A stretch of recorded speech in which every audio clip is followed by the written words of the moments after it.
পুরুষদেরকে বলতেছি 3 থেকে 4টা কাজ করেন, আমি আপনাদেরকে জান্নাত লেখা দিতে পারি। কয়টা? 3 থেকে। মা বোনদেরকেও বেশি বলবো না, হয়তো একটা বেশি বলবো। কয়টা? আর একটা বেশি নাও বলতে পারি, দেখি হাদিসে কি আছে। শুধু যদি 3 থেকে 4টা কাজ করতে পারেন, পারবেন? দিলে হাত রাইখা বলতেছেন তো? হ্যাঁ, কঠিন কিন্তু হবে, কিন্তু মিলবে কি? কি চান? জান্নাত চান? চিরদিন সুখ আর সুখ, শান্তি আর শান্তি, মজার মজা, ফুর্তি আর ফুর্তি। আমার তো আজকে মন চায় যদি পারতাম তাহলে আমি জান্নাত নামায়া আপনাদেরকে চোখে দেখায় দিতাম। এই দেখো জান্নাত, নাইলে পর্দা সরায় দেখায় দিতাম, সর ছাদ। আমি আজকে এদেরকে জান্নাত দেখায় দিই, যে এইখানের মানুষের লোভ লাগুক জান্নাতের। এরা মনকে বুঝাক, দুনিয়ায় তো আমরা সামাজিকভাবে কিচ্ছু পাইলাম না, রাষ্ট্রীয়ভাবে কিচ্ছু পাইলাম না, সোসাইটিগতভাবে কিচ্ছু পাইলাম না। আমরা তো সারা জীবনই বাসমান রইলাম, আমরা তো বাঁচতে বাঁচতেই একদিন কবরের কোলে চলে যাই। হায়, আমরা জান্নাতটা আজকের থেকে আর হারাবো না। পারবেন অঙ্গীকার করতে? কে কে পারবেন দেখি? আমি মা বোনদেরকেও বলতেছি, নামান নামান, মা বোনদেরকেও বলতেছি। তাইলে শোনেন, ইমান তো মাতৃকোলেই দিয়া দিছেন। আমরা সব কি মুসলমান, ঠিক না? শুধু মুসলমান না, আমরা উম্মতে মুহাম্মাদি। আমাদের গ্রেড অনেক উপরে। সমস্ত উম্মত এক করলেও আমাদের সামনে বিন্দু হবে কিনা সন্দেহ আছে। আমাদের মর্যাদা এত ঊর্ধ্বে। কোরআন বলে খায়রু উম্মা, আর খায়রের তর্জমা আমি হাদিস দিয়া করতেছি। আল্লাহর রসুল বলে ওয়ালি খায়রি লা নিহায়া, আমার খায়রের কোনো সীমা রেখা নাই। বিদায় তোমরা যে উত্তম উম্মত, তোমাদেরও কোনো সীমা রেখা নাই। ওই মুসলমান আর উম্মতে মুহাম্মদি জন্মসূত্রে বানায় দিছে। বলি না আলহামদুলিল্লাহ? জন্মসূত্রে আল্লাহ বানায় দিছে। এখন আমাদের করণীয় মাত্র 3টা। একটা তো জন্মসূত্রে পায়া গেলাম, ঠিক না? বাকি সামনে কয়টা? কি কি? 5 ওয়াক্ত নামাজ পড়ব। কি শুধু পড়বো না, আমাদের এই পরিবেশটাকে নামাজি বানাবো। পারবেন?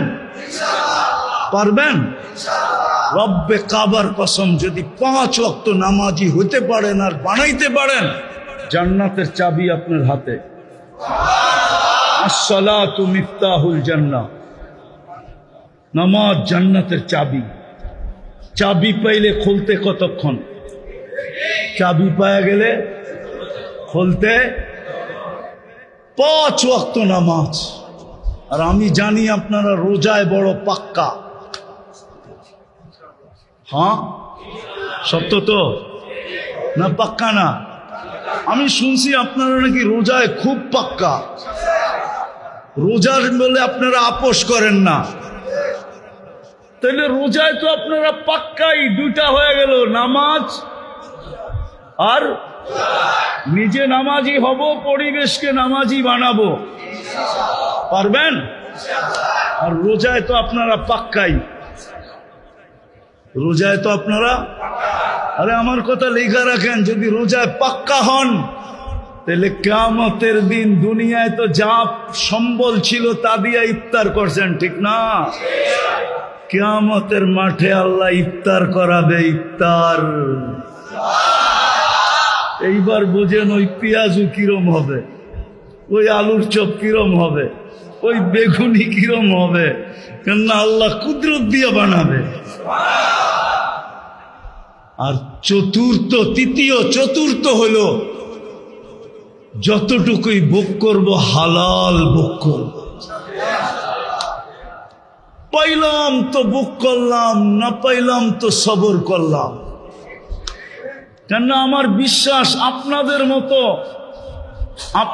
মতো বা আপনাদের লেভেলে যারা আছে গরিবদের মতো ক্ষুধা কেউ সইতে পারে না।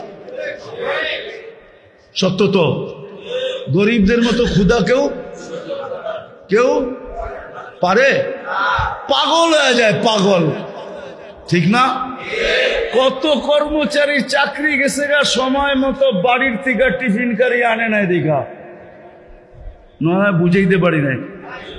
ওরে দায়িত্ব দিছে তুই সময় মতো টিফিন কারি নিয়ে আসবি বাসার থেকে, ও ভুলা গেছে, ঘন্টা 2 দেরি হয়ে গেছে, ও খিদায় পাগল হয়ে কর্মচারীর চাকরির থেকেই বাদ দিয়ে দিছে, তোরে দরকার নেই চল।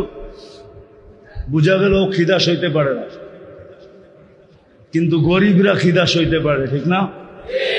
হ্যাঁ, এই জন্য মিলল তো খাইলাম, না মিলল তো না খাইলাম, সবর করলাম, মিলল তো হালাল খাইলাম, হারামে কোনোদিন হাত বাড়াইলাম না। পারবেন? হ্যাঁ, এটা মনে হয় একটু কষ্ট হবে, ঠিক না? না না না না না না, পাইলাম তো খাইলাম, না পাইলাম তো সবর করলাম। আল্লাহর রসুল গ্যারান্টি দিছে কিয়ামতের কঠোরতা তোমাদের কাছে আসবে না। লা ইউসিবুল জাই ইয়াউমাল কিয়ামাতি ইন্না শিদ্দাতাল হিসাব লা ইউসিবুল জাই ইয়াউমাল কিয়ামা। গরিবদের কাছে কিয়ামতের কঠোরতা আসবে না, আসবে না, আসবে না। আর মা বোনদেরকে একটা শুধু বেশি বলবো, জন্ম তো মুসলমানের ঘরেই, হ্যাঁ, একটা দুইটাই মা বোনদেরকে বেশি বলবো। 5 ওয়াক্ত নামাজ আমি মা বোনদের পায়ে হাত রেখাবো, 5 ওয়াক্ত নামাজ পড়ব। আর রোজার চলন তো আপনাদের এখানে আছেই আছে, ঠিক না? হ্যাঁ, কেননা হালাল বক্ষণের কথা মা বোনদের, কেননা মা বোনদের দায় দায়িত্ব হইল পুরুষদের কাঁধে। কার কাঁধে? কার কাঁধে? মা বোনরা তৃতীয় যেটা করবে সেটা হলো শরীয়ত মোতাবেক পর্দা করবে। পর্দা কি? আমি মা বোনদের পায়ে হাত দিয়া বলি, এই সময় যেই মহিলা পর্দা করবে, খোদার কসম মরতে দেরি, জান্নাত পাইতে দেরি করবে না। একটু আগে বলি, ওকে প্রটোকল দিয়া ফেরেশতা নিয়ে যাবে, প্রটোকল দিয়া। প্রটোকল বুঝেন? আগে পিছে ফেরেশতা ওকে নিয়ে যাবে জান্নাতে, যদি শরীয়ত মতে পর্দা করে। আমরাও আমাদের স্ত্রী মেয়েদেরকে পর্দা করাই, এতটুক পারবেন না? এতটুকের বিনিময়ে চিরদিনের জান্নাত, সাজানো জান্নাত, যা চাবেন তা মিলবে, যা চোখে লাগবে তা মিলবে, মন চাহি জীবন আল্লাহ দিবে। এতটুকুর বিনিময়ে কসম খোদার, এর চেয়ে বেশি আপনাদের জন্য কিচ্ছু নাই। ঈমান তো মাতৃকুলে মিলা গেছে, নামাজ পড়া, রোজা রাখা আর হালাল বক্ষণ করা। কি? পাইলে খাইলাম, না পাইলে না পাইলে। আল্লাহর রসুল পেটে পাথর বাঁধতে পারছে, আপনি পারবেন না কেন? আল্লাহর রসুলের ঘরে মাসের পর মাস চুলা জ্বলে না, আপনি পারবেন না কেন? মা বোনদেরকে বলবো, ঈমান তো আছেই, শুধু নামাজ পড়া, রোজা রাখা, শরীয়ত মোতাবেক পর্দা করা। আর আরেকটা মা বোনদেরকে বলতেছি, স্বামীদের কদর করা। কদর কি? কদর বুঝেন কি?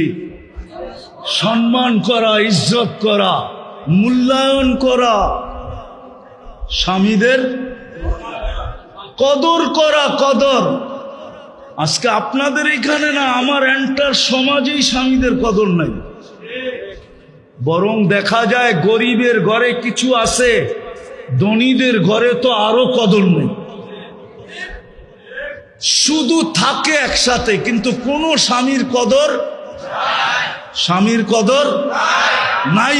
আমার কথা মাইনা নেন, মিডিয়া আমার কথা চলে যাবে। থাকে ওরা একসাথে, কিন্তু স্ত্রীর দিলে স্বামীর কদর নাই, যতটুকু কদর করার দরকার। তারপরও গরিবদের ভিতরে অনেক আছে, অনেক কি কি জান দিয়া স্বামীকে বাঁচাইতে চায়। আলহামদুলিল্লাহ, এটা গরিবদের ভিতরেই আছে। তার ভিতরে সত্য তো আপনি মানেন? হ্যাঁ, গরিবদের ভিতরেই আছে, জান দিয়া স্বামীর ইজ্জত করে, জান দিয়া বাঁচাইতে চায়। আমি মা বোনদেরকে আরো বলবো, আরো ইজ্জত করো স্বামীদের। যত বেশি মেয়েরা স্বামীকে ইজ্জত করবে,